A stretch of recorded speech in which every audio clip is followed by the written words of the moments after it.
Good evening students, welcome back to my channel. तो बच्चों, आज मैं आपके लिए फिर लेकर आ गया हूँ 30 क्वेश्चंस।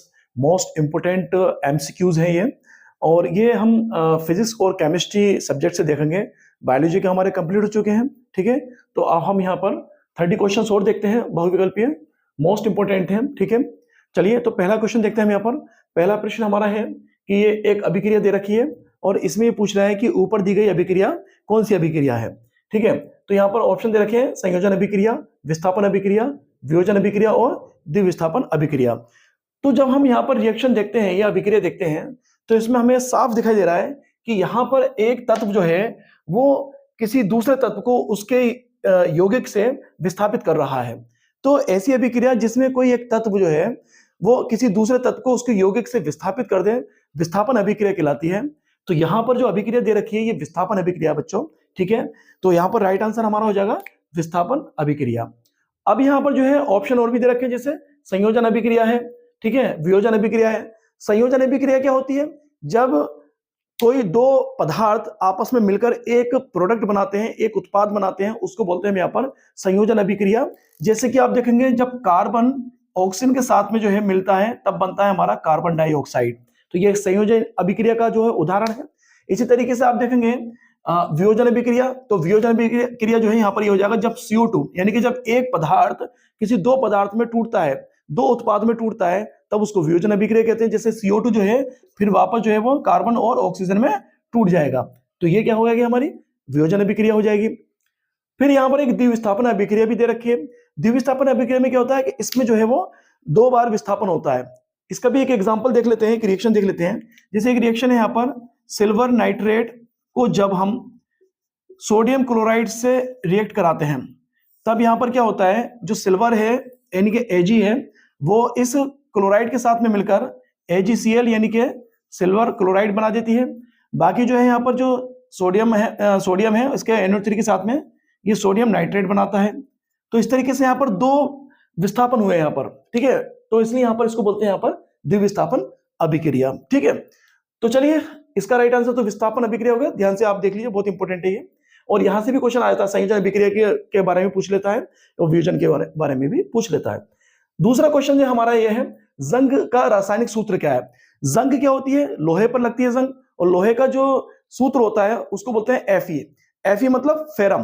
तो यहां पर आप देखेंगे, जब लोहा जब नमी और वायु के संपर्क में आता है तो यहां पर उस पर जंग लगती है, ठीक है। तो एक यौगिक बनता है, वो उसका सूत्र क्या है ये पूछ रहा है यहाँ पर। तो आप देखेंगे इन चार जो यहाँ पर ऑप्शन दे रखे हैं, इसमें हमें देखना है कि हमें Fe और हमें ऑक्सीजन और वाटर मिलना चाहिए, वो हमारा सूत्र बनेगा उसका, ठीक है। तो अभी हम पहला ऑप्शन देखें, जैसे Fe2O3, तो यहाँ पर ऑक्सीजन भी है, फेरम भी है, लेकिन यहाँ पर वाटर नहीं है, तो यह ऑप्शन सही नहीं होगा। अगर इसकी बात करें FeCO3, तो ये भी नहीं हो, क्योंकि यहाँ पर CO3 आ गया, ठीक है, वाटर नहीं है। अगर हम तीसरे ऑप्शन की बात देखें, Fe2O3 और XH2O, X क्या है यहाँ पर? मतलब H2O के साथ में, यानी उसका H2O का जो नंबर है, संख्या, कितनी संख्या है, ठीक है।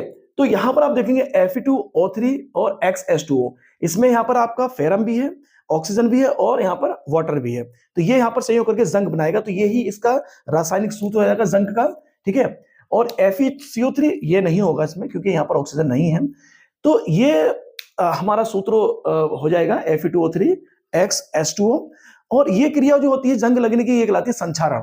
तो देखिए बच्चों, ये संचारण जो टॉपिक है ये भी बहुत इंपॉर्टेंट है, ठीक है। दो टॉपिक में आपको बताऊंगा, बहुत इंपॉर्टेंट है। एक तो है यहाँ पर हमारा संचारण, ठीक है, आप संचारण को देखिएगा, और एक है हमारी विकृत गंधिता। विकृत गंधिता, दोनों टॉपिक बहुत इंपॉर्टेंट है, आप प्लीज इसको तैयार करके जाइएगा। ये समझ लीजिए एग्जाम में रखें आपके पेपर में ये, ठीक है। चलिए अगला प्रश्न देखते हैं हम यहाँ पर। प्लास्टर ऑफ पेरिस का रासायनिक सूत्र क्या है? प्लास्टर ऑफ पेरिस मतलब पीओपी, ठीक है, जो घरों में यूज होती है, पीओपी करते हैं जब पुताई होती है, तो वहां पे पीओपी मतलब जो है वॉल पे की जाती है, दीवारों पे, ठीक है। तो प्लास्टर ऑफ पेरिस का रासायनिक सूत्र क्या है? तो यहाँ पर देखिए, प्लास्टर ऑफ पेरिस क्या है यहाँ पर? वो है यहाँ पर कैल्शियम सल्फेट है, ठीक है। और उसका एक नाम और है कैल्शियम सल्फेट हेमीहाइड्रेट। हेमीहाइड्रेट का मतलब क्या है? हेमी का मतलब होता है आधा, और हाइड्रेट का मतलब होता है यानी कि जल। तो जहां भी आपको जल का आधा अणु मिले, समझो वो मतलब हमारा पीओपी है और कैल्शियम सल्फेट होना चाहिए। तो आप देखें यहाँ पर जैसे कैल्शियम सल्फेट 3H2O, तो ये भी ऑप्शन नहीं है इसका सही। CsSO4 यानी कैल्शियम सल्फेट 2H2O, ये भी नहीं है इसका। फिर ये CsO4H2O, ये भी नहीं है। यहाँ पर आप देखेंगे CsO4 यानी कि कैल्शियम सल्फेट हाफ H2O, तो यही पीओपी का रासायनिक सूत्र होगा हमारा, ठीक है। CaSO4 हाफ H2O यानी कि कैल्शियम सल्फेट हाफ H2O, इसको हम बोलते हैं कैल्शियम सल्फेट हेमीहाइड्रेट। चलिए अगला प्रश्न देखते हैं यहाँ पर, शुद्ध जल का पीएच मान होता है। शुद्ध जल का पीएच मान, तो देखिए जो पीने वाला जल होता है शुद्ध जल जिसको हम पीते हैं, उसका पीएच जो होता है वो 7 होता है, 7, यानी कि ये ना तो अम्लीय होता है ना ही उदासीन होता है, ये होता है सॉरी ना ही अम्लीय होता है ना ही ये क्षारीय होता है, ये उदासीन होता है, ठीक है। तो यहां से भी क्वेश्चन कई बार पूछ लेता है और तरीके से पूछ लेगा, जैसे यहाँ पर एक क्वेश्चन ऐसे पूछ लेता है। चलिए पहले ये बता दूं आपको मैं, जो हमारा पीएच होता है, हम जो तुलना करते हैं किसी भी द्रव की, किसी भी सॉल्यूशन की पीएच उसका, तो वहां पर हम तुलना करते हैं उसकी 7 से, ठीक है, पीएच की ये 7 से तुलना करते हैं हम यहाँ पर, ठीक है। 7 का मतलब यानी कि अगर 7 से कम है, ठीक है, अगर पीएच किसी भी सॉल्यूशन का 7 से कम है, जैसे हमारा 6, 5, 4, 3, 2, 1, तो ये हो जाएगा हमारा अम्लीय, ठीक है। क्या होगा ये? अम्लीय। और अगर 7 से ज्यादा है, जैसे 8, 9, 10, 11, 12, तो ये हो जाएगा हमारा क्षारीय, ठीक है। तो हम यहाँ पर जो तुलना करेंगे वो 7 से करेंगे, ठीक है। तो जिसका 7 से कम होगा पीएच वो अम्लीय, जिसका 7 से ज्यादा होगा वो क्षारीय, लेकिन जिसका 7 होगा वो होगा उदासीन, वो ना अम्लीय है ना क्षारीय है। तो कई बार ऐसे पूछ लेता है, जैसे एक बार कई बार पूछा जाता है कि ये पूछते हैं कि जब किसी सॉल्यूशन में लाल लिटमस को उसमें डुबोया जाता है तो वो नीला हो जाता है, यानी कि कोई सॉल्यूशन जो है वो लाल लिटमस को नीला कर देता है, तो उसका पीएच कितना होगा सॉल्यूशन का? तो याद रखिए, जब लाल लिटमस को जो नीला कर देता है वो क्षार होता है, वो सॉल्यूशन क्षारीय प्रवृत्ति का होता है, ठीक है, जो लाल लिटमस को नीला कर देता है। तो क्षारीय प्रवृत्ति का होगा तो हम देख लेंगे भाई, तो उसका पीएच कितना होगा, क्षारीय रहने वाला, यानी 7 से ऊपर ही होगा। या फिर ऐसा आ सकता है कि कोई सॉल्यूशन है वो नीले लिटमस को लाल कर देता है, तो वो सॉल्यूशन अम्लीय होगा, यानी कि अम्ल जो होते हैं वो नीले लिटमस को लाल कर देते हैं, तो अम्लीय होगा। तो फिर वहां पर हम फिर उसकी तुलना करेंगे 7 से, तो उसकी जो पीएच रहेगा वो 7 से कम रहेगा, ठीक है। तो ऐसे भी क्वेश्चन आ सकते हैं, पीएच से कई क्वेश्चन पूछता है ऐसे, ठीक है। तो इस तरीके से अगर आए तो क्वेश्चन आप कर दीजिएगा, ठीक है। तो यहाँ पर राइट आंसर होने वाला है हमारा 7, यानी कि शुद्ध जल का पीएच कितना होता है, 7 होता है बेटा, ठीक है। चलिए अगला प्रश्न देखते हैं हम यहाँ पर, लेड नाइट्रेट का रासायनिक सूत्र क्या है? लेड यानी कि प्लम्बम, पी भी उसका सूत्र वो होता है संकेत, ठीक है। नाइट्रेट यानी कि NO3। तो यहाँ पर आप देखेंगे जो यहाँ पर इसका सही आंसर होगा कि लेड नाइट्रेट का रासायनिक सूत्र क्या है, तो लेड नाइट्रेट का रासायनिक सूत्र है हमारा ये सेकंड वाला, PbNO3 का होल ट्वाइस, ठीक है। तो ये हमारे 5 क्वेश्चन थे अभी, अब छठा क्वेश्चन हम लेके चलेंगे अभी, ठीक है। तो चलिए बच्चों, अब हम यहाँ पर छठा क्वेश्चन देखते हैं, और हमारा छठा क्वेश्चन है, ब्लीचिंग पाउडर का रासायनिक सूत्र क्या है? ब्लीचिंग पाउडर की बात कर रहे हैं यहाँ पर, ठीक है। तो ब्लीचिंग पाउडर जो होता है, एक तरीके से कहें ये जल को शुद्ध करने में भी काम आता है, ठीक है, और ये जीवाणुनाशक होता है। और इसका जो आप देखें अगर निर्माण कैसे होता है, जब हम यहाँ पर ब्लीचिंग पाउडर की बात कर रहे हैं, यहाँ पर जब हम कैल्शियम हाइड्रोक्साइड की क्रिया जब हम क्लोरीन से कराते हैं, तब हमारा बनता है ब्लीचिंग पाउडर, यानी CaOCl2, ठीक है। तो ब्लीचिंग पाउडर का जो रासायनिक सूत्र है वो है CaOCl2, यानी कि कैल्शियम हाइपोक्लोराइड, इसको बोलते हैं हम यहाँ पर, ठीक है। तो राइट आंसर हमारा ये है, ठीक है, कैल्शियम हाइपोक्लोराइड यानी कि CaOCl2, ये क्या है हमारे ब्लीचिंग पाउडर का रासायनिक सूत्र है। और अगर हम देखें यहाँ पर जो ऑप्शन दे रखे हैं, जैसे ये है Na2CO3 10H2O, तो ये जो सूत्र है ये धावन सोडे का है, यानी कि कपड़े धोने वाला जो सोडा होता है उसका है, सोडियम क्लोराइड का, सोडियम कार्बोनेट का, ठीक है। तो Na2CO3 10H2O। इसी तरीके से अगर हम इसकी बात करें, ये तो NOH है, एक यहाँ पर ये देखा हमारा ऑप्शन K2SO4 L2SO4 का होल थ्राइस 24H2O। तो ये जो सूत्र है ये हमारा फिटकरी का सूत्र है बेटा, ठीक है, फिटकरी यानी कि एलम, तो फिटकरी का सूत्र है यहाँ पर। तो ऐसे भी पूछ सकता है, कभी फिटकरी का सूत्र पूछ सकता है, तो इसका भी याद करना है आपको, ये भी इंपोर्टेंट है, ठीक है। और धावन सोडे का भी इंपोर्टेंट है, वो भी याद करना है। और एक और होता है हमारा खाने वाला सोडा, जिसको हम बोलते हैं सोडियम बाइकार्बोनेट। तो सोडियम बाइकार्बोनेट का सूत्र जो होता है उसको भी ऐसे लिख सकते हैं आप यहाँ पर, NaHCO3, ठीक है। तो NaCO3 जो होता है ये सोडियम बाइकार्बोनेट है, यानी खाने वाला सोडा। तो यहाँ पर कैसे भी क्वेश्चन पूछ सकता है, इनको सूत्र को अच्छे से याद कर लीजिएगा। यानी कि देखिए मैं रिपीट कर रहा हूं उसको, जो धावन सोडा है उसका है Na2CO3 10H2O, और जो हमारा ब्लीचिंग पाउडर है उसका है CaOCl2, और जो हमारा खाने वाला सोडा है उसका है NaHCO3, और जो फिटकरी है, फिटकरी का सूत्र होता है K2SO4 Al2SO4 का होल थ्राइस 24H2O। ठीक है, तो ये अच्छे से याद कर लीजिएगा बच्चों। चलिए आगे बढ़ते हैं हम यहाँ पर। अगला क्वेश्चन है हमारा 7वां, कैल्शियम फॉस्फेट का सूत्र है। कैल्शियम फॉस्फेट, ठीक है, यानी कि यहाँ पर आप कैल्शियम देखेंगे, फॉस्फेट भी होगा, तो ये हमारी कैल्शियम फॉस्फेट हड्डियों में मिलता है हमारे।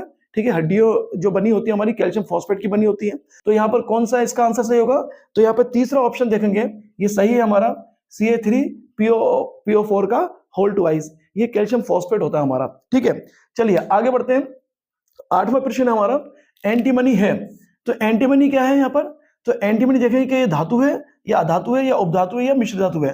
तो यहाँ पर देखेंगे एंटीमनी जो है वो यहाँ पर उपधातु है। ठीक है, ना ये धातु है ना अधातु है, ये क्या है? उपधातु। और मिश्र धातु तो होती नहीं है। अच्छा, मिश्र धातु जो होती है वो क्या होता है?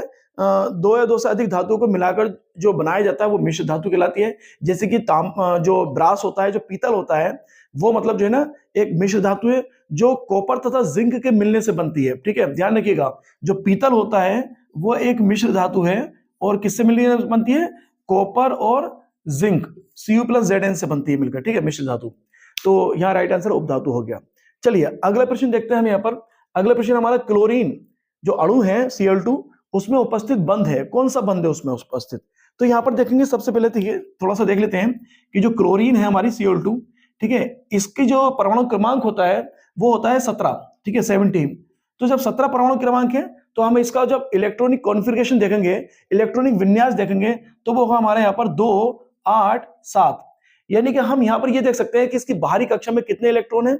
बाहरी कक्षा में इसके 7 इलेक्ट्रॉन हैं और ये 1 इलेक्ट्रॉन इसकी आवश्यकता होगी इसको 8 इलेक्ट्रॉन पूरे करने के लिए बाहरी कक्षा में। तो यहाँ पर आप देखेंगे कि इसका जो बंध है कैसे बनेगा। यहाँ पर जैसे हमने 2 इसके क्लोरीन के अणु यहाँ पर हमने लिख लिए हैं यहाँ पर, ठीक है, Cl। अब इसके जो बाहरी कक्षा में जो इलेक्ट्रॉनों की संख्या है वो कितनी है? 7 है। तो यहाँ पर हम लिख लेते हैं, जैसे हमने लिख दिया यहाँ पर, ये 2 इधर बना लिए, 2 इधर 6 हो गए और 1 यहाँ पे बनेगा हमारा ये। इसी तरीके से हम इसमें बना लेंगे। ठीक है, तो यहाँ पर ये अब क्या होगा कि जो ये वाला जो अणु है ये भी अपने उसमें बाहरी कक्षा में 8 इलेक्ट्रॉन पूरा करना चाहेगा। तो ये 1 इलेक्ट्रॉन यहां से लेकर ये अपने 8 इलेक्ट्रॉन पूरा कर लेगा और ये भी अपने 8 इलेक्ट्रॉन पूरे करने चाहेगा, तो ये भी इस तरीके से 8 इलेक्ट्रॉन पूरे कर लेगा। तो इसके बीच में यहाँ पर एक बंध बनेगा, एकल बंध, एक सिंगल बंध बनेगा। और क्योंकि यहाँ पर सहयोग किया है एक दूसरे को, तो यहाँ पर सहसंयोजी बंध है। तो यहाँ पर एकल सहसंयोजी या एकल सहसंयोजक बंध यहाँ पर इनके बीच में बनेगा। तो राइट आंसर आप देखेंगे, जैसे ऑप्शन दे रखे हैं, आयनिक बंध, 1 सहसंयोजक बंध, 2 सहसंयोजक बंध, 3 सहसंयोजक बंध। तो यहाँ पर केवल 1 सहसंयोजक बंध यहाँ पर बन रहा है। ठीक है, तो इसलिए राइट ऑप्शन हो जाएगा हमारा सेकंड वाला, 1 सहसंयोजक बंध। ठीक है, तो राइट ऑप्शन हमारा 1 सहसंयोजक बंध। ठीक है, तो चलिए अगला प्रश्न देखते हैं हम यहाँ पर। ठंडे जल के साथ किसकी क्रिया से हाइड्रोजन गैस बनती है? तो ठंडे जल यानी कि H2O जो है उसकी क्रिया हम किससे कराएं कि हाइड्रोजन गैस बनेगी? तो यहाँ पर देखेंगे ऑप्शन है लोहा, Cu यानी कि कॉपर, कार्बन और सोडियम। तो यहां पर क्या है कि जब हम ठंडे जल की क्रिया सोडियम के साथ कराते हैं तो हमारी हाइड्रोजन गैस निकलती है। सोडियम या पोटेशियम, दोनों कोई से भी हो सकता है। पोटेशियम से भी यहां पर ये क्रिया कराते हैं तो हाइड्रोजन गैस बनती है और सोडियम से क्रिया कराते हैं तब भी हाइड्रोजन गैस बनती है। तो यहां पर हमारा राइट ऑप्शन हो जाएगा सोडियम। ठीक है बच्चों, अब हम यहाँ पर अगला प्रश्न देखते हैं और अगला प्रश्न है हमारा 11वां प्रश्न, प्रोपेनॉल में क्रियात्मक समूह है। ठीक है, तो ये एक IUPAC का क्वेश्चन है और इसमें हम देखते हैं यहाँ पर ऑप्शन देख लेते हैं, CHO, OH, COH या C+O। तो यहाँ पर हम देखेंगे ये जो क्रियात्मक समूह दे रखे हैं यहाँ पर, ये सब क्रियात्मक समूह है। जैसे कि ये CHO है, ये एल्डिहाइड समूह होता है। इसी तरीके से देखेंगे OH है यहाँ पर, ये एल्कोहल समूह होता है, एल्कोहल ग्रुप होता है। और ये COOH है, ये COOH जो होता है ये कार्बोक्सिलिक अम्ल समूह होता है। और एक यहाँ पर आप देखेंगे ये कीटोन समूह होता है। ठीक है, तो ये जितने भी फंक्शनल ग्रुप है यानी कि क्रियात्मक समूह है, इनका एक सफिक्स होता है जो लगता है यहाँ पर सफिक्स। जैसे कि CHO ये एल्डिहाइड ग्रुप है तो इसका जो सफिक्स होगा, जो अनुलग्न होगा वो अल होगा। OH का आप देखेंगे तो इसका ऑल होता है अनुलग्न यानी सफिक्स जो बाद में लगता है। और ओइक इसका देखेंगे COH का तो इसका होता है ओइक अम्ल, ओइक अम्ल होता है इसका। ठीक है, और ये जो कीटोन ग्रुप है इसका जो सफिक्स होता है वो होता है ऑन। ठीक है, तो अब हम देखते हैं ये किसका पूछ रहा है, ये पूछ रहा है प्रोपेनॉल का। तो प्रोपेनल यहाँ पर आप देखेंगे लिखा हुआ है, इसमें जो सफिक्स है, ठीक है, वो यहाँ पर आप देखेंगे अल लगा हुआ है यहाँ पर, जैसे कि नाम से पता चला प्रोपेनल, तो इसमें जो सफिक्स जो अनुलग्न है वो अल लगा हुआ है, और अल जो लगता है वो किसके लिए लगता है, वो लगता है एल्डिहाइड ग्रुप के लिए, यानी कि CHO के लिए। ठीक है, तो यहाँ पर आप देखेंगे इस ऑप्शन में पहला ही मतलब ऑप्शन हमारा इसमें लिखा हुआ CHO एल्डिहाइड ग्रुप, तो राइट आंसर हमारा यहाँ पर CHO ग्रुप हो जाएगा। ठीक है, तो ध्यान रखिएगा बच्चों, CHO ग्रुप। तो बच्चों एक मैं आप बता रहा था आपको एक हम IUPAC की एक सेपरेट वीडियो जो है वो बनाएंगे, वो आपके लिए, समझे, और उसको डाल देंगे उसको सेपरेट वीडियो। तो इसके बाद देखेंगे हम यहाँ पर जो अगला प्रश्न हमारा, एसिटिक अम्ल का IUPAC नाम क्या है। तो एसिटिक अम्ल, इसको हम अगर लिखकर देखें तो कैसे लिखेंगे इसको हम, ये लिखेंगे हम यहाँ पर CH3COOH, ये हमारा एसिटिक अम्ल है, इसका हमें IUPAC नाम बताना है इसका। तो देखेंगे यहाँ पर कार्बन कितने हमारे, कार्बन कितने हैं, 2 हैं यहाँ पर ये, ठीक है, एक कार्बन ये है और एक कार्बन ये है, 2 कार्बन है यहाँ पर, और 2 कार्बन वाले को हम बोलते हैं यहाँ पर एथ। और अगर इसमें हम इसको खोलकर लिखें अगर, तो इसमें हम यहाँ पे देखेंगे कि इसमें हमारे सिंगल बॉन्ड होंगे सारे, ठीक है, तो यहाँ पर हम सिंगल बॉन्ड के लिए हमारा क्या आता है, एक अनुलग्न आता है, इसको कहते हैं N। ठीक है, इसके बाद में हम देखेंगे इसमें हमारा ग्रुप कौन सा लगा हुआ है, तो ग्रुप लगा हुआ है हमारा इसमें कार्बोक्सिलिक अम्ल ग्रुप लगा हुआ है, तो इसका जो सफिक्स होता है वो लगता है ओइक अम्ल। ठीक है, तो यहाँ पे लिख देंगे हम ओइक अम्ल, तो ओइक अम्ल लिख दिया। अब हम सबको मिला के लिख देंगे इसको, ठीक है, और ये हो जाएगा हमारा एथेनोइक अम्ल। तो कह सकते हैं यहाँ पर हम जो हमारा एसिटिक अम्ल है, इसका जो IUPAC नाम होता है वो होता है एथेनोइक अम्ल। अब ऑप्शन देख लेते हैं, हमारे दे रखे हैं एसिटिक अम्ल, एथेनोइक अम्ल, मेथेनोइक अम्ल या प्रोपेनोइक अम्ल। तो यहाँ पर राइट आंसर हमारा हो जाएगा एथेनोइक अम्ल। तो याद रखिएगा बच्चों, क्योंकि देखो मेथेनोइक दे रखा है तो यहाँ पर कार्बन, इसमें मेथेनोइक में 1 कार्बन होना चाहिए, तो यहाँ पर 1 कार्बन नहीं है, 2 कार्बन है। इसी तरीके से प्रोपेनोइक है तो इसमें 3 कार्बन होते हैं, लेकिन यहाँ पर कितने, 2 कार्बन है, तो ये भी नहीं होगा। तो हमारा क्या है, राइट आंसर एथेनिक होगा, क्योंकि एथेन जो होता है, ठीक है, उसमें 2 कार्बन होते हैं, इसलिए हम यहाँ पर इसको एथेनोइक अम्ल बोल देंगे।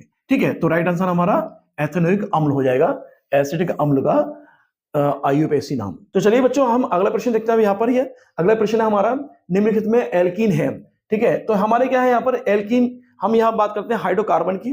तो हाइड्रोकार्बन जो होते हैं हमारे 2 होते हैं, संतृप्त हाइड्रोकार्बन और असंतृप्त हाइड्रोकार्बन। तो संतृप्त हाइड्रोकार्बन जो होते हैं उनमें कार्बन कार्बन के बीच में सिंगल बॉन्ड होता है, वो संतृप्त हाइड्रोकार्बन होते हैं।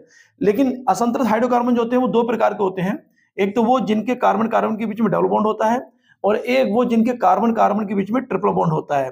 ठीक है, जिनमें डबल बॉन्ड होता है उनको बोलते हैं यहाँ पर हम एल्कीन, उनको बोलते हैं यहाँ पर हम एल्कीन असंतृप्त हाइड्रोकार्बन, और जिनमें ट्रिपल बॉन्ड होता है उसको हम बोलते हैं एल्काइन, उसको बोलेंगे हम एल्काइन, और जिनमें सिंगल बॉन्ड होता है उसको बोलते हैं यहाँ पर एल्केन। ठीक है, जिनमें सिंगल बॉन्ड होता है कार्बन कार्बन के बीच में उसको एल्केन बोलेंगे। अब हमारा क्या कह रहा है कि एल्काइन की बात कर रहा है कि सॉरी ऊपर वाला है, इसमें एल्किन की बात कर रहा है ये, कि एल्किन जो है वो इसमें कौन सा है। तो बस सीधा सा हम क्या देखेंगे, यहाँ पर हम देखेंगे कार्बन कार्बन के बीच में डबल बॉन्ड कहां पर है। ठीक है, तो यहाँ पर देखेंगे ट्रिपल बॉन्ड है, यहाँ पर भी देखेंगे अगर, ठीक है, ये सिंगल बॉन्ड है, यहाँ पर भी ये ट्रिपल बॉन्ड है। लेकिन सेकंड ऑप्शन में हम देखें तो सेकंड ऑप्शन में हमारा डबल बॉन्ड हमें मिलेगा। ठीक है, तो यहाँ पर हमारा जो आंसर होगा वो होगा हमारा सेकंड वाला, यानी कि CH2 डबल बॉन्ड CH2, यही एल्किन है। ठीक है, तो राइट आंसर हमारा ये हो जाएगा सेकंड वाला। ठीक है, तो इसको देख लीजिए आप। इसके बाद हम देखते हैं यहाँ पर अगला प्रश्न, 14वां प्रश्न हमारा ये है, एल्काइन का सामान्य सूत्र है। तो देखो अब यहाँ पर जिससे मैंने लिखा है ये एल्केन, एल्कीन, एल्काइन, तो इनका अगर हम सामान्य सूत्र की बात करें तो एल्केन का जो सामान्य सूत्र होता है वो होता है हमारा CnH2n+2, ये इसका एल्केन का सामान्य सूत्र है। इसी तरीके से एल्कीन का होता है CnH2n, ठीक है, ये यहाँ पर एल्कीन का होगा।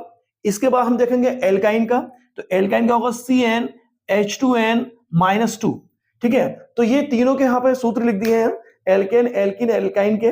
तो हम ये पूछ रहे हैं हम एल्काइन का सामान्य सूत्र क्या है। तो एल्काइन का सामान्य सूत्र अब देखते हैं, यहाँ पर हम ऑप्शन दे रखे हैं CnH2n, तो जैसे मैंने बताया CnH2n ये एल्कीन का है। फिर इसके बाद में CnH2n+2, तो ये एल्केन का है CnH2n+2। फिर यहाँ पर CnH2n-2, CnH2-2 ये है एल्काइन का। तो राइट आंसर हमारा क्या हो जाएगा, थर्ड वाला CnH2n-2, ये एल्काइन का सामान्य सूत्र है। और ये जो है CnH2n+3 ये कुछ नहीं होता है। ठीक है, तो यहां पर आप देखेंगे जो हमारा राइट आंसर हो जाएगा थर्ड वाला हो जाएगा। ठीक है, अगला प्रश्न देखते हैं। यहाँ पर निम्नलिखित में एक असंतृप्त हाइड्रोकार्बन है। ठीक है, तो यहाँ पर देखेंगे असंतृप्त हाइड्रोकार्बन की बात कर रहा है। जैसे मैंने बताया था आपको, यहाँ पर ये तो संतृप्त हाइड्रोकार्बन है ये। ठीक है, ये संतृप्त हाइड्रोकार्बन है और ये दोनों जो है ये असंतृप्त हाइड्रोकार्बन है। ठीक है, तो अब हम देखेंगे अगर डबल बॉन्ड है, ट्रिपल बॉन्ड है तो वो असंतृप्त हाइड्रोकार्बन होंगे, लेकिन अगर सिंगल बॉन्ड है तो वो संतृप्त हाइड्रोकार्बन होंगे। तो अब देखेंगे यहाँ पे हम डबल बॉन्ड किसमें मिलेगा हमें। तो इस तरीके से असंतृप्त हाइड्रोकार्बन क्या है, ठीक है, उनकी बात कर लेते हैं। चलिए तो इसको देखते हैं हम। तो देखिए असंतृप्त हाइड्रोकार्बन, तो इनको ऑप्शन को हम देखते हैं, खोलकर देखते हैं इनको कि इसमें डबल बॉन्ड मिलता है ना मिलता है हमें, ठीक है, या ट्रिपल बॉन्ड मिल रहा है ना मिल रहा है। तो सबसे पहले हम C2H6 को ले लेते हैं। सबसे पहले हमने ले लिया C2H6। ठीक है, हम इस फॉर्मूले से भी देख सकते हैं हमें निकाल कर, ठीक है, लेकिन हमें पूरा क्योंकि हमें एल्काइन है या एल्कीन है ये देखना है। ठीक है, तो डबल बॉन्ड है या ट्रिपल बॉन्ड है ये देखना है। तो देखिए C2H6 है, इसको हम खोल के लिखते हैं। तो यहाँ पे लिखेंगे 2 कार्बन है इसमें, तो 2 कार्बन को हम कैसे लिखेंगे, यहाँ पर इस तरीके से लिखेंगे। और इसमें हाइड्रोजन कितने हैं, 6 हाइड्रोजन है, तो यहाँ पर 6 हाइड्रोजन लिख देंगे। ठीक है, 6 हाइड्रोजन। और ये जो कार्बन है ये अपनी 4 जो संयुक्ता है वो पूरी कर रहा है। ठीक है, कार्बन की संयुक्ता कितनी होती है, 4 होती है। तो यहाँ पर ये पूरी करा अपना 1 2 3 4, ऐसे करा 1 2 3 4। तो इसमें कहीं भी हमें डबल बॉन्ड या ट्रिपल बॉन्ड नहीं मिलता है, तो इसलिए ये हमारा एल्काइन नहीं है, ये एल्केन है। इसी तरीके से देखा C2H4, C2H4 देख लीजिए C2H4। तो C2H4 का क्या है, यहाँ पर 2 कार्बन है और 4 जो है यहाँ पर हाइड्रोजन लगा हुआ है। तो 4 यहाँ पर हाइड्रोजन लगा दीजिए। ठीक है, 2 कार्बन है लेकिन यहाँ पर डबल बॉन्ड आएगा क्योंकि 4 संयुक्ता पूरी करेगा ये 1 2 3 4। ठीक है, तो इस तरीके से हमें डबल बॉन्ड यहाँ पर मिल गया इसमें। तो सेकंड वाले सूत्र में हमें डबल बॉन्ड मिल गया, इसका मतलब यही हमारा असंतृप्त हाइड्रोकार्बन है। चलिए तीसरा देख लेते हैं। तीसरा क्या है यहाँ पर हमारा तीसरा है CH4। तीसरा है हमारा CH4। तो यहाँ पर सीधी सी बात है, 4 हाइड्रोजन होंगे इसमें। ये मीथेन का सूत्र है बेटे। ठीक है, ये मीथेन है, तो इसमें हम देखेंगे कहीं भी डबल बॉन्ड हमें दिखाई नहीं दे रहा है। ऐसे अगर हम इसकी बात करेंगे, इसको भी आप लिख सकते हैं खोल के यहाँ पर। ठीक है, जैसे आप देख सकते हैं इसको, ये क्या है C3H8। तो देखिए 3 कार्बन यहाँ पर लगा दीजिए और यहाँ पर हाइड्रोजन कितने लगेंगे, हाइड्रोजन लगेंगे 8। तो 8 हाइड्रोजन लग गए यहाँ पर, लिख दीजिए हाइड्रोजन। ठीक है, 8 है यहाँ पर। तो कहीं भी आपको यहाँ पर डबल बॉन्ड या ट्रिपल बॉन्ड आपको देखने को नहीं मिलेगा। तो यहाँ पर आप देखेंगे ये भी हमारा क्या है, एल्केन है। ठीक है, तो ये तीनों हमने देखे यहाँ पर, ये एल्केन है, लेकिन हमारा जो ये था हमारा C2H4, ये हमारा इसमें डबल बॉन्ड है, तो ये कैसा है हमारा, ये एल्काइन है। तो राइट आंसर हमारा हो जाएगा C2H4। ठीक है, तो इस तरीके से हम इसका निकाल लेंगे C2H4। थोड़ा सा निकालना पड़ेगा बच्चों, तभी निकल के आएगा ये। ठीक है या फिर आपको पता होना चाहिए थोड़ा, लेकिन फिर भी हम इसमें से हम देखेंगे कि हाँ डबल बॉन्ड किस में है और ट्रिपल बॉन्ड किस में है, ये निकालना ही पड़ेगा, हमें देखना पड़ेगा इसका। ठीक है, तो इस तरीके से ये क्वेश्चन थे। अब अगला प्रश्न देखते हैं हम, यहाँ पर 16वां प्रश्न देखेंगे। ठीक है, तो चलिए बच्चों अब हम अगला प्रश्न देखते हैं। 16वां प्रश्न है हमारा। ठीक है, और ये जो पोर्शन रहेगा प्रश्न का वो फिजिक्स से रहेगा। तो पहला प्रश्न हमारा, किसी वस्तु का अवतल दर्पण द्वारा बना प्रतिबिंब आभासी, सीधा एवं वस्तु से बड़ा बनता है, तो वस्तु की स्थिति क्या होनी चाहिए। ठीक है, तो यहाँ पे कहा है इसने कि जो अवतल दर्पण की बात कर रहा है यहाँ पर, तो अवतल दर्पण द्वारा जो बना प्रतिबिंब है वो आभासी बनता है, सीधा होता है और वस्तु से बड़ा बनता है। तो वस्तु की स्थिति कहाँ होनी चाहिए। ऑप्शन दे रखे यहाँ पर, मुख्य फोकस तथा वक्रता केंद्र के बीच, फिर वक्रता केंद्र पर, वक्रता केंद्र के परे, या फिर मुख्य फोकस तथा दर्पण के ध्रुव के बीच। तो यहाँ पर हमारा राइट आंसर होगा, ठीक है, मुख्य फोकस तथा दर्पण के ध्रुव के बीच। यानी कि जब हम किसी वस्तु को मुख्य फोकस तथा जो दर्पण का ध्रुव P होता है उसके बीच में जब रखते हैं तो हमारा जो प्रतिबिंब बनता है वो आभासी, सीधा तथा वस्तु से बड़ा बनता है। तो राइट आंसर यहाँ पर हो जाएगा मुख्य फोकस तथा दर्पण के ध्रुव के बीच में वस्तु को रखना या उसकी स्थिति होनी चाहिए। तो चलिए अब हम अगला क्वेश्चन देखते हैं 17वां। किसी वस्तु का अवतल दर्पण द्वारा वास्तविक तथा प्रवर्धित प्रतिबिंब प्राप्त करने के लिए वस्तु की स्थिति होनी चाहिए। ठीक है, तो यहाँ पर भी अवतल दर्पण की बात कर रहा है यहाँ पर ये। ठीक है, और ये कह रहा है कि यहाँ पर उसकी स्थिति कहाँ होनी चाहिए जिससे कि हमें वास्तविक और परिवर्धित प्रतिबिंब यानी बड़ा प्रतिबिंब जो है हमें वस्तु से मिल सके। तो यहाँ पर हम देखते हैं कि जब वस्तु वक्रता केंद्र पर होती है तब हमें वास्तविक तथा परिवर्धित जो है प्रतिबिंब प्राप्त होता है। तो यहाँ पर राइट आंसर हो जाएगा हमारा वक्रता केंद्र पर। ठीक है, तो पहला ही ऑप्शन हमारा सही होगा, पहला विकल्प हमारा सही हो जाएगा यहाँ पर। चलिए अगला प्रश्न देखते हैं हम यहाँ पर कि एक प्रकाश किरण अवतल दर्पण के वक्रता केंद्र से होते हुए दर्पण के पृष्ठ पर आपतित होती है तो परावर्तन कोण का मान क्या होगा। यानी कि किरण आ रही है, एक प्रकाश किरण है और वो अवतल दर्पण पर जो है वो वक्रता केंद्र से होती हुई आ रही है, उस पर आपतित हो रही है और फिर वो परावर्तित हो रही है। ठीक है, तो कोई जब आपतित किरण जो परावर्तित होती है तो उसी दिशा में परिवर्तित होती है, मतलब दर्पण पर। ठीक है, उसी दिशा में परिवर्तित होगी। तो यहां पर पूछ रहा है कि परावर्तन कोण का मान क्या होगा। तो जब उसी दिशा में परिवर्तित हो रही है तो कोई कोण वहां पर बनेगा नहीं, बनेगा कोई भी कोण। तो यहाँ पर जो कोण का मान होगा यहाँ पर 0 डिग्री हो जाएगा। ठीक है, तो राइट आंसर होगा हमारा 0 डिग्री, यानी कि जो तीसरा हमारा विकल्प है वो सही होगा हमारा 0 डिग्री। ठीक है, चलिए अगला प्रश्न देखते हैं। यहाँ पर किसी लेंस की क्षमता की इकाई होती है। लेंस की क्षमता यानी कि जो हम इसे पी से मतलब डिनोट करते हैं, लेंस की क्षमता, इसकी इकाई पूछ रहा है यहाँ पर। तो इसकी इकाई होती है यहाँ पर, जिसे ऑप्शन रखे मीटर प्रति मीटर, मीटर प्रति सेकंड या कोई नहीं। तो यहाँ पर जो इसका राइट आंसर होगा वो होगा प्रति मीटर।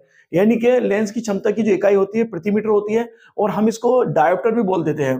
ठीक है, तो यहाँ पर डायोप्टर भी बोलते हैं इसको, ऑप्शन में नहीं है लेकिन अगर आ जाए ऐसा तो आप डायोप्टर भी लगा दीजिएगा। ठीक है, चलिए अगला प्रश्न देखते हैं। यहाँ पर हम 20वां प्रश्न हमारा, उत्तल दर्पण से बनने वाले प्रतिबिंब की प्रकृति होगी। तो उत्तल दर्पण से जो प्रतिबिंब बनता है उसकी स्थिति क्या होती है। तो उत्तल दर्पण से जो बनने वाला जो प्रतिबिंब है वो आभासी होता है, सीधा होता है। ठीक है, तो ये यहाँ पर होगा। अगर अवतल दर्पण की बात करें यहाँ पर, तो अवतल दर्पण में जो बनेगा वो वास्तविक तथा उल्टा होगा। ठीक है, तो अवतल दर्पण में बनने वाला प्रतिबिंब वास्तविक तथा उल्टा होगा, जबकि उत्तल दर्पण से बनने वाला जो प्रतिबिंब है उसकी जो प्रकृति होगी वो आभासी तथा सीधा, मतलब जो है प्रतिबिंब यहाँ पर बनेगा। तो हमारा सही जो विकल्प होगा वो होगा हमारा दूसरा, यानी कि आभासी और सीधा प्रतिबिंब। ठीक है, तो चलिए अगला प्रश्न देखते हैं हम यहाँ पर 21वां।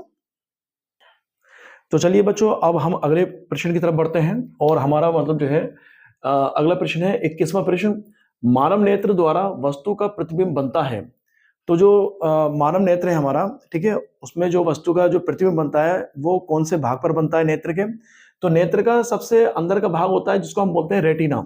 तो जो प्रतिबिंब बनेगा वो रेटिना पर बनता है। तो आंसर यहाँ पर हमारा हो जाएगा रेटिना, यानी कि ऑप्शन हमारा थर्ड सही हो जाएगा, यहाँ पर रेटिना पर बनता है। ठीक है, इसके बाद हम देखते हैं अगला प्रश्न, श्वेत प्रकाश के किसी प्रिज्म से गुजरने पर सबसे कम विचलन किस रंग के लिए होता है। तो देखिए यहाँ पर ये क्वेश्चन आते हैं, कभी पूछ लेता है कि सबसे कम विचलन किसके लिए होता है, कभी पूछ लेता है सबसे अधिक विचलन किसके लिए होता है। तो यहाँ पर देखिए, एक जैसा हम प्रिज्म बनाते हैं, ये प्रिज्म है हमारा और इस प्रिज्म से हम एक श्वेत प्रकाश जो है यहाँ पर गुजारते हैं। तो जब श्वेत प्रकाश यहाँ से गुजारते हैं प्रिज्म से, तो इसका श्वेत प्रकाश का जो है वो एकदम विक्षेपण हो जाता है, बड़े विक्षेपण जिसको बोलते हैं। और यहाँ पर ये 7 रंगों में जो है ये बट जाता है। और 7 रंगों में सबसे नीचे जो रंग होता है वो होता है वायलेट, यानी कि बैगनी, और सबसे ऊपर जो होता है वो होता है रेड होता है। तो यहाँ पर आप देखेंगे कि इसमें जो विचलन होता है सबसे अधिक जो होता है वो बैगनी रंग में होता है विचलन, और सबसे कम विचलन जो होता है वो लाल रंग में होता है। ठीक है, तो ऑप्शन यहाँ पर कौन सा सही होगा, जैसे पूछ रहा है कि श्वेत प्रकाश के किसी प्रिज्म से गुजरने पर सबसे कम विचलन किसमें होगा, सबसे कम पूछ रहा है तो सबसे कम लाल में होता है। तो यहाँ पर ऑप्शन पहला वाला सही हो जाएगा, लाल रंग। ठीक है, तो लाल रंग में सबसे कम विचलन होता है। और अगर यहाँ पे पूछ ले सबसे अधिक किसमें होता है, तो सबसे अधिक विचलन जो होगा वो बैगनी रंग में होगा। ठीक है, तो इस तरीके से ये हमारा क्वेश्चन हुआ। अगला प्रश्न हम जो देखते हैं, हम अगला प्रश्न हमारा क्या कह रहा है, अगला प्रश्न है हमारा कि स्वस्थ आंख के लिए स्पष्ट दृष्टि की न्यूनतम दूरी कितनी होती है। तो देखिए यहाँ पर क्या है, एक तो पूछता है कि स्पष्ट दृष्टि की न्यूनतम दूरी कितनी होती है और एक पूछता है कि अधिकतम दूरी कितनी होती है। तो न्यूनतम दूरी की बात करेंगे तो वो होती है हमारी 25 सेंटीमीटर, और अगर अधिकतम की बात करें तो वो होता है अनंत बिंदु। ठीक है, तो जो निकट बिंदु होता है वो 25 सेंटीमीटर पर होता है और जो दूर बिंदु होता है वो अनंत पर होता है। तो यहाँ पर 2 तरीके से पूछ सकता है। अब इन्होंने क्या पूछा है यहाँ पर कि स्पष्ट दृष्टि की न्यूनतम दूरी कितनी है। तो यहाँ पर सबसे कम दूरी पूछा है, निकट बिंदु पूछ रहा है, वो है 25 सेंटीमीटर। तो हमारा जो विकल्प सही हो जाएगा पहला हो जाएगा 25 सेंटीमीटर। अगर पूछता कि स्पष्ट दृष्टि की अधिकतम दूरी कितनी होती है या दूर बिंदु मतलब कितने दूर पर होता है, तो हम उसमें आंसर करते फिर अनंत। ठीक है, चलिए अगला प्रश्न देखते हैं, निकट दृष्टि दोष के निवारण के लिए व्यक्ति को कौन से लेंस का चश्मा प्रयुक्त करना चाहिए। तो ये वाला भी क्वेश्चन बहुत आता है कि दूर दृष्टि दोष और निकट दृष्टि दोष वाले व्यक्ति को अपने चश्मे में कौन सा लेंस प्रयुक्त करना चाहिए। तो यहां पर देख लीजिए, यहाँ पर क्या कह रहा है कि ऑप्शन दे रखे हैं अवतल लेंस, उत्तल लेंस, अवतल दर्पण या उत्तल दर्पण। दर्पण की तो बात ही छोड़ी, यहाँ पर दर्पण को तो बिल्कुल गलत ऑप्शन दे रखे हैं यहाँ पर ये, ठीक है। लेंस की बात कर रहे हैं यहाँ पर, तो देखिए अवतल लेंस या उत्तल लेंस। तो जो ये निकट दृष्टि दोष है, इसके निवारण के लिए हम चश्मे में अवतल लेंस का प्रयोग करते हैं, ठीक है। किसका करते हैं? अवतल लेंस का प्रयोग, ठीक है। और अगर हम कहें यहाँ पर दूरदृष्टि दोष की बात करें, ये तो निकट दृष्टि दोष हो गया, अवतल लेंस करेंगे इस प्रयोग। अगर दूरदृष्टि वाला क्वेश्चन आ जाए कि दूरदृष्टि दोष के निवारण के लिए चश्मे में कौन सा लेंस प्रयुक्त करेंगे, तो वो आ जाएगा हमारा उत्तल लेंस, ठीक है। एक ट्रिक है याद करने की, वो आप ट्रिक याद कर लीजिएगा, कभी नहीं भूलेंगे।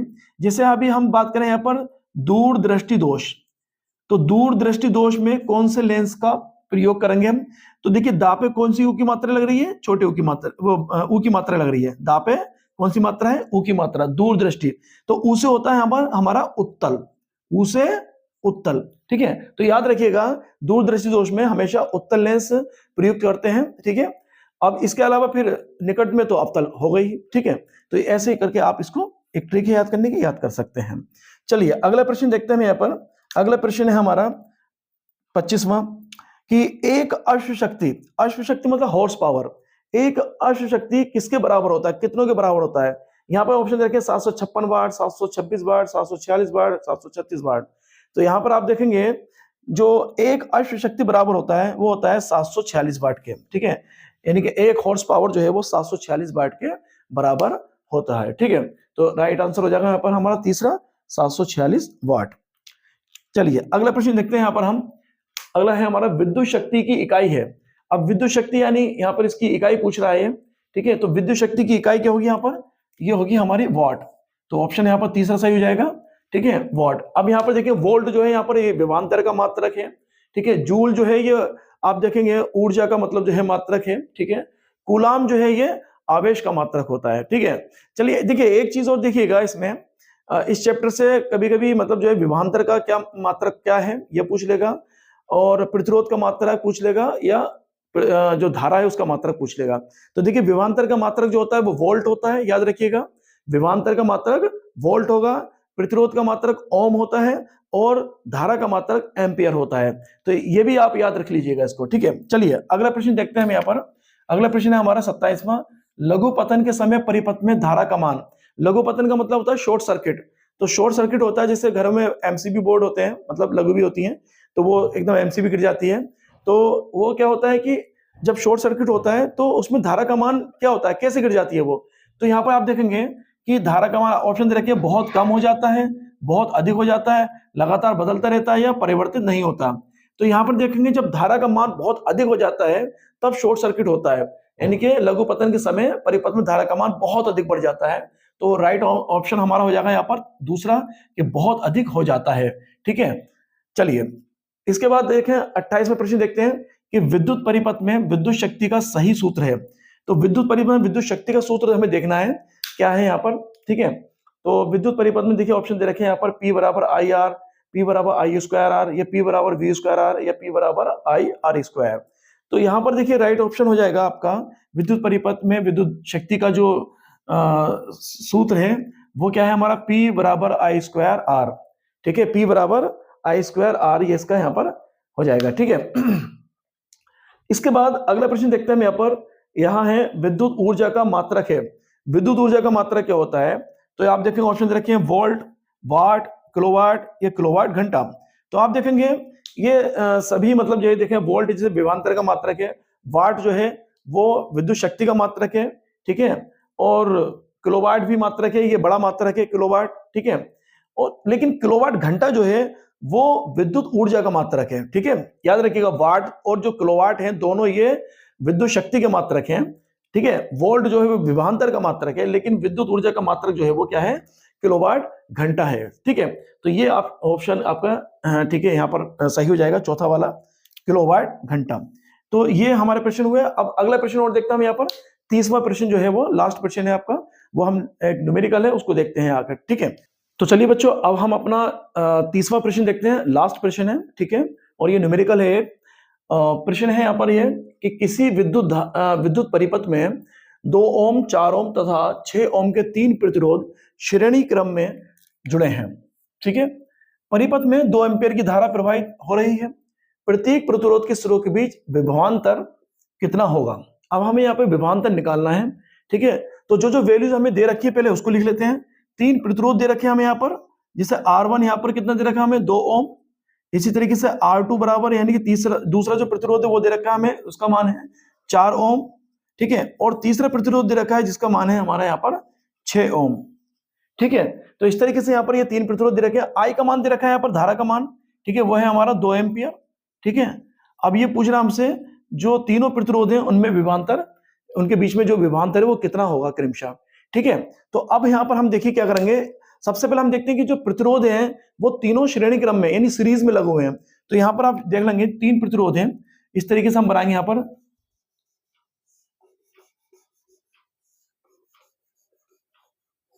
3 प्रतिरोध इस तरीके से यहाँ पर लगे हुए हैं, ठीक है। तो ये प्रतिरोध जो है, पहला प्रतिरोध है यहाँ पर R1, ठीक है, R1 है, ये R2 प्रतिरोध है और ये R3। अब यहाँ पर देखेंगे R1 R2 और इसमें देखिए आई धारा प्रवाहित की जा रही है 2 एम्पियर की, ठीक है। तो एक्चुअल में क्या होता है, जो सीरीज में जो प्रतिरोध लगे रहते हैं उनमें धारा का मान समान रहता है। यहां से धारा चलेगी यहाँ पर, तो वो धारा 2 एम्पियर की चलेगी, तो 2 एम्पियर की धारा इसमें होगी, 2 एम्पियर की इसमें होगी, 2 एम्पियर की धारा इसमें होगी। तो यहां पर आप देखेंगे, यहां पर आई का मान देखें, यहां पर भी 2 होगा आई का मान, ठीक है। यहां पर भी आई का मान 2 होगा और यहां पर भी आई का मान 2 होगा। यहाँ R1 है, जैसे R1 का मान कितना था हमारा, ये 2 ओम था। R2 का मान कितना था हमारा यहाँ पर 4 ओम और R3 का मान था हमारा यहाँ पर 6 ओम। ये सारी वैल्यूज हम लिख लेते हैं। अब हमें पूछ रहा है कि विभवांतर, तो विभवांतर यहाँ पर देखिए हर प्रतिरोध पर अलग अलग होगा। यहाँ पर विभवांतर V1 होगा, यहाँ पर V2 होगा और यहाँ पर V3 होगा। तो देखिए एक सूत्र होता है हमारा, जो सूत्र हम लिखते हैं वो होता है हमारा कि V बराबर IR, ठीक है, V बराबर IR। अब यहाँ पर क्या है कि जो विभवांतर है वो हर प्रतिरोध में अलग अलग है, तो सभी का अलग अलग निकालेंगे। जैसे ये हो जाएगा V1 बराबर IR1, आई का मान समान रहेगा, ठीक है, धारा का मान यहाँ पर समान रहेगा, तो V1 बराबर IR1 हो जाएगा, V2 बराबर हो जाएगा IR2 और V3 बराबर हो जाएगा यहाँ पर हमारा IR3। अब देखिए यहाँ पर क्या बस मान रखना हमें, जिसे हम देखेंगे V1 का मान कितना है, तो यहाँ पर I का मान तो सेम रहेगा, 2 रहेगा, और R1 का मान कितना है यहाँ पर 2, तो यहाँ पर हो जाएगा 2 गुणे 2 बराबर 4 वोल्ट, ठीक है। इसी तरीके से आप देखेंगे यहाँ पर जो विभवांतर, दूसरा विभवांतर है, ठीक है, जो प्रतिरोध दूसरे पर लगा हुआ है, तो उसको देखेंगे हम यहाँ पर, उसमें कितना आएगा, आई का मान 2 रहेगा, प्रतिरोध का मान कितना हो गया हमारा दूसरे प्रतिरोध का 4 ओम है यहाँ पर, तो 4 लिख देंगे यहाँ पर, तो कितना हो गया 8 वोल्ट हो गया यहाँ पर ये विभवांतर इसका, ठीक है। इसी तरीके से V3 का निकालेंगे हम यहाँ, ठीक है, तीसरे विभवांतर का निकालेंगे, मान कितना आएगा, आई का मान वही रहेगा 2 और जो प्रतिरोध है तीसरा उसका मान कितना है यहाँ पर 6, ठीक है, तो यह 2 छिक्का 12 वोल्ट। तो इस तरीके से हम यहाँ पर जो प्रतिरोध दे रखे हैं श्रेणी क्रम में, उनमें जो विभवांतर का जो मान है वो क्रमशः कितना आएगा, यहाँ पर आएगा 4 वोल्ट, 8 वोल्ट और 12 वोल्ट। तो अब ये 4, 8, 12 हम देखें कौन सा ऑप्शन में आ रहा है, तो देखो पहले ऑप्शन में हमारा यहाँ पर ये तीनों रखे हुए हैं, यहाँ पर 4 वोल्ट, 8 वोल्ट और 12 वोल्ट। तो यहाँ पर राइट आंसर हमारा हो जाएगा पहला वाला ऑप्शन, ठीक है। पहला वाला ऑप्शन जो है, पहला विकल्प जो है वो सही हो जाएगा, यानी कि 4 वोल्ट, 8 वोल्ट और 12 वोल्ट। तो इस तरीके से ये प्रश्न हमारा जो है यहाँ पर कंप्लीट हुआ, न्यूमेरिकल था, इंपॉर्टेंट है, ये आएगा, ये समझिए आप, ठीक है। तो इस तरीके से हमारा ये सेशन भी फिनिश हुआ और हम यहाँ पर जो है ये हमारा पार्ट 2 था, और इस तरीके से जो है हमने बायोलॉजी, केमिस्ट्री और फिजिक्स के क्वेश्चन यहाँ पर सॉल्व किए। बहुत ही मोस्ट इंपोर्टेंट क्वेश्चन है ये, 100% आपके आएंगे, इनको अच्छे से तैयार कर लीजिएगा बच्चों, ठीक है। इसके बाद एक मतलब IUPAC का एक शॉर्ट वीडियो जो है बनाऊंगा आपके लिए, वो मैं डाल दूंगा, ठीक है, उससे भी क्वेश्चन आते हैं तो वो आपके हल हो जाएंगे, ठीक है। तो चलिए आज के लिए अब इतनी काफी है, ठीक है, थैंक यू।